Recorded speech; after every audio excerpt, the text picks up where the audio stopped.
going? It's Tadisha Rowe with American Legal Immigration Center, bringing you another episode of Immigration Dream University. Guys, it is May 25th as I'm filming this, so I'm a little bit off schedule. I usually try to do this on the weekends, but I just decided to do this during the week because we do have some major news. You may have heard about this already because some of my esteemed colleagues have already put out information about this, but the information is absolutely accurate, and that is that if you are in the United States and you do not have status, that temporary protected status has now been extended to Haitian nationals.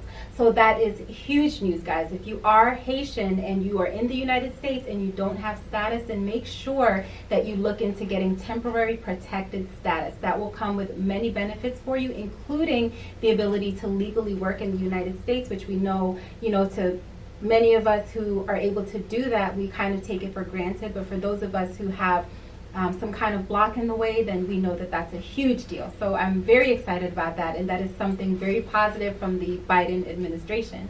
Guys, I also wanted to talk to you about something that a client brought to me recently, and I could tell as she was asking me this question, she felt a little bit funny, like, maybe this is something that she should already know.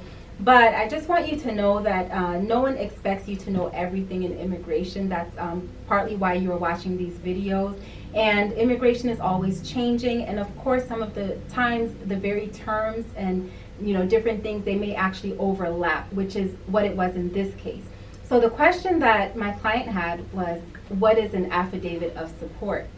And it kind of depends on the context in which you're using that term.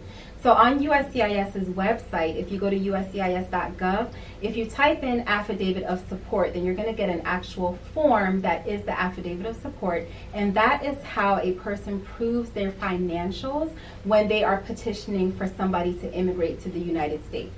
So kind of, segueing from the employment authorization that I just spoke about and the ability to work, if you are not here under permanent or some type of permanent status or some kind of work visa in the United States, then you do not have the ability to work, right? If you do work, it's going to be against the law.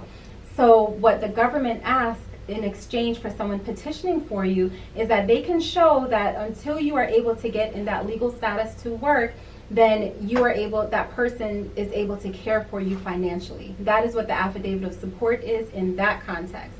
Now, there's also the other context that you've probably heard of, an affidavit in support.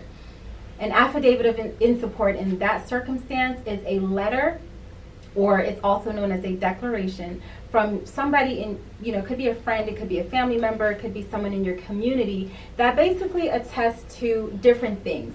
Could be stating that your marriage is bona fide, that it is a real and true marriage, that they know you and your spouse to actually be married and that this is not marital fraud. That's what an affidavit of support would be used for in those instances. Another way that an affidavit of support, again from friends, family, or members of your community may help is to state that you would face some kind of hardship if you were to be without your spouse, your significant other, or qualifying relative in the United States. Another way that an affidavit of support could be used is to show that you have good moral character. So again, there are different contexts in which we can use affidavits of support, also known as declarations. And then there's also an actual affidavit of support, which is on USCIS's website, and that is to prove your financials.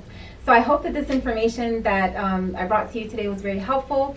Please do remember to like, which is the thumbs up, and to subscribe to my channel. It would really help me to grow and to give this information, pass it out to other people who may be in need of this information. And so I would really appreciate it so much.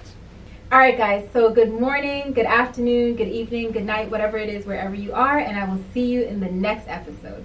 Bye.